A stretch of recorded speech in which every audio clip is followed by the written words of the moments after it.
今日介紹一個古法開運術俾大家。嗱，首先攞本簿仔，然之後咧揾你身邊3個貴人咧，幫你寫一個字，咩字啊？豐收個豐，生意豐收，生意興隆，同埋咧雷火豐，豐盛嘅人生。當你寫咗呢三個豐字嘅時候咧，當然你多啲朋友咪寫多啲咯。然之後揾時間咧，同佢去拜訪啦，同佢溝通，同佢傾下偈啦。好多時咧，佢一言一語咧，對你咧都係一個開運嘅錦囊嚟㗎。希望以上嘅錦囊幫到大家。作為風水叔叔嘅我啦，梗係講下少少故事啦。正所謂咧，藝術唔三角鼎立嘅時候咧，最終好似平分天下咁樣，好似歌舞升平啦。但係最終知邊一個係大贏家？正所謂燒馬痴之心，路人皆知啦。三角盡歸司馬氏，就因為佢就默默地有啲錦囊，最終成為三角之後咧，就令到佢係獨一跑出嘅。呢個錦囊係點咧？唔覺意俾我查到，考下嘅。個錦囊就係咧，看人之長，天下盡是吾師。咩意思啊？三人行必有我師。望下隔離左右，望下前後左右。其實咧，好多時隔離左右嘅嘢就係你嘅老師嚟㗎啦。所以某程度上咧，今日咧我就送咗俾大家一本簿仔。嗱，有冇邊位未攞㗎？嗱，如果未攞嘅可以揾阿 Cow 側邊就有其他有明星嘅，係啦。咁每一本咧都係獨立有你哋個名喺你哋嘅左下方啦。咁其實好奇怪喎，本嘅顏色都唔同嘅喎。我就用咗歷時3個月嘅時間咧，幫每一位咧開咗支卦，暗藏咗喺呢本簿裏邊。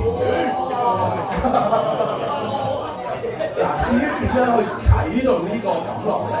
嗱，揾我121一定冇錯啦。嗱，呢本簿咧，第一即刻俾個錦囊俾大家先。Ivan 可唔可以幫我派啲筆俾大家？嗱，首先見唔見到右下角有個咩字？咁大支。左下角豐盛個豐。嗱，呢個係一個古法，唔使睇本簿。呢個係一個古法催運嘅方法嚟嘅。我哋喺本簿身邊揾3個人，嗱，當然越多越好啦。揾3個人寫呢一個豐字。係啦，揾你前後左右揾每個人寫呢個字豐字，咁當然啦，簡體字3畫加1動都得嘅。隨心，你隨心貼到邊一頁你就寫邊頁啦，係啦，即係盡量揾你前後左右嘅朋友，冇所謂，大隻就大豐收。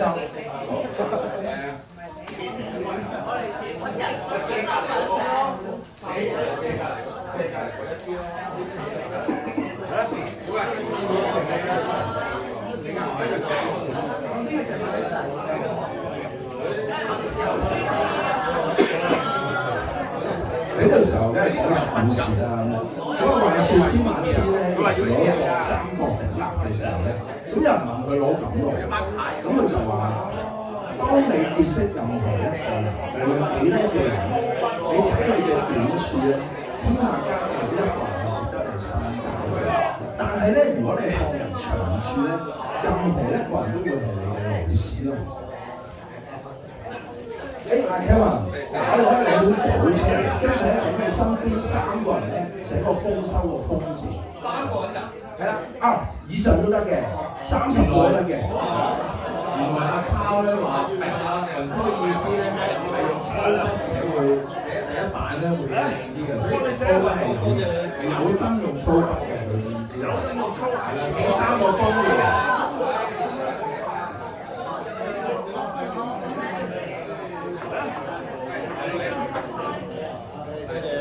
咁呢本簿咧寫咗3個豐字咧，基本上咧就會旺足全年咯。係啊，好。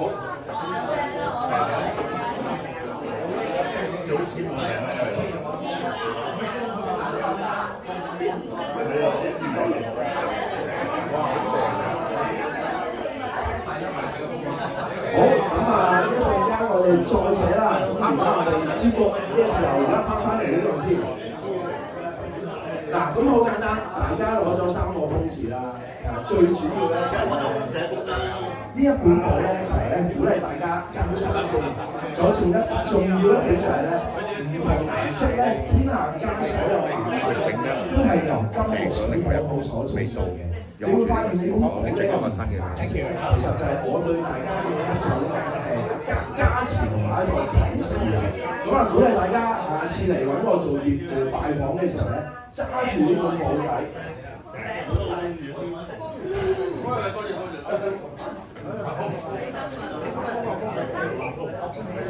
係啦，咁下次咧揸住呢本簿仔嚟揾我就會揭露呢一個錦囊俾大家。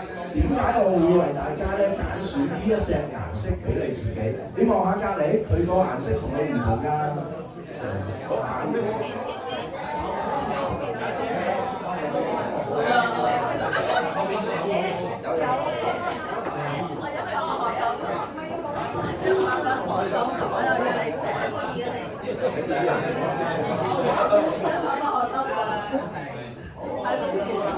阿文師傅，你呢個諗法真係好好啊！